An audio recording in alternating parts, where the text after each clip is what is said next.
Assalamualaikum warahmatullahi wabarakatuh. Sebagaimana Sanana Gusmao mengatakan Timor Leste akan mati 10 tahun lagi. Kali ini Gen Miranda TV akan membahas tentang seorang pemberontak yang menguasai Lautem dan Los Palos. Ada gerilya atau ada pemimpin pemberontak, dua orang yang berkuasa di Kabupaten Lautem pada waktu itu. Tapi kita kali ini akan membahas tentang seorang Nino Konis Santana. Mungkin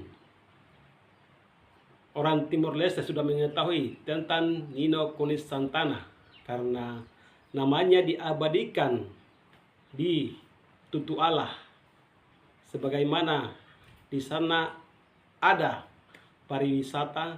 Sekarang pariwisata dinamakan Nino Konis Santana. Dan nama Nino Konis Santana ini diabadikan di sebuah sekolah di SMA 1 Los Palos. Nino Konis Santana berasal dari suku Fatah Luku. Santana mengikuti pendidikan di sekolah Katolik dan bekerja sebagai guru di tanah kelahirannya hingga operasi Seroja pada bulan Desember tahun 1975.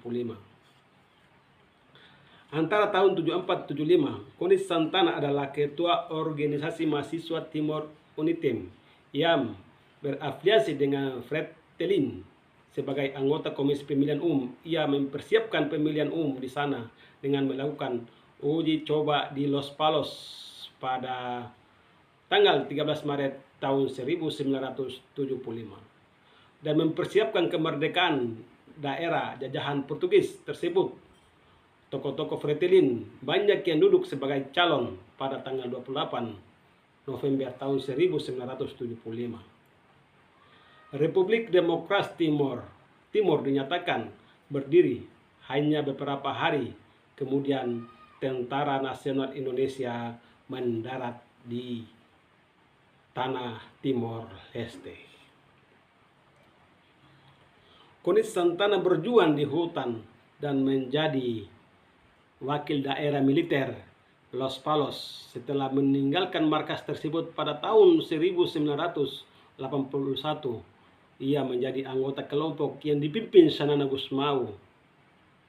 Pada tahun 1992, Konis Santana menjadi asisten politik Gusmao. Pada tahun 1990, Konis Santana berhadapan dengan TNI dan mendapatkan luka di leher, paha, dan kaki. Pada tahun 1991, Konis Santana mendirikan markas di Air Merah.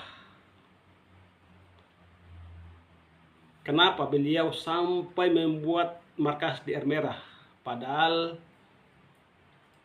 Kabupaten Lautem atau Los Palos jauh sekali menuju Air Merah.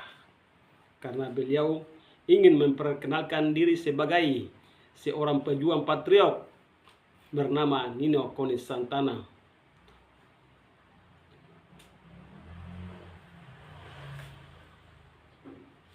Karena ada rencana untuk memperpanjang wilayah pertempuran hingga bagian barat pulau. Di sini ia mendirikan kapal kecil yang dipersembahkan untuk Bunda Maria dari Fatima. Karena Gusmao ditangkap oleh TNI pada bulan November tahun 1992.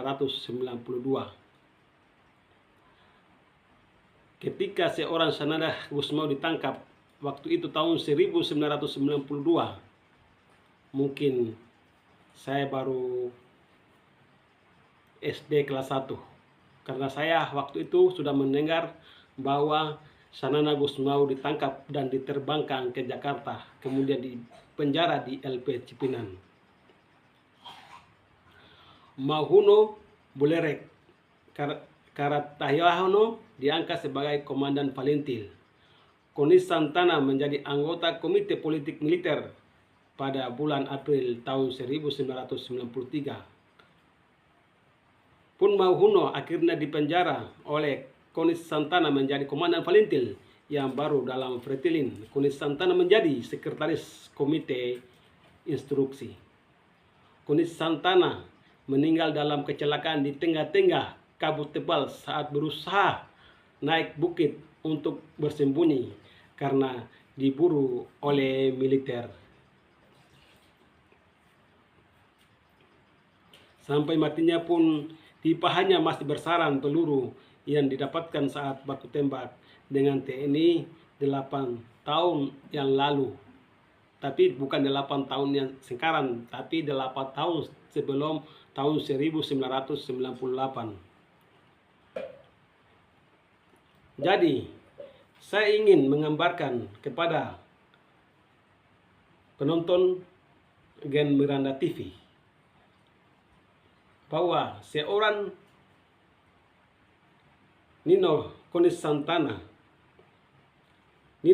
Santana adalah seorang pencundang karena dia sering bersembunyi di sekitaran kampung saya. Yang memberikan makan kepada beliau adalah kerabat-kerabat saya.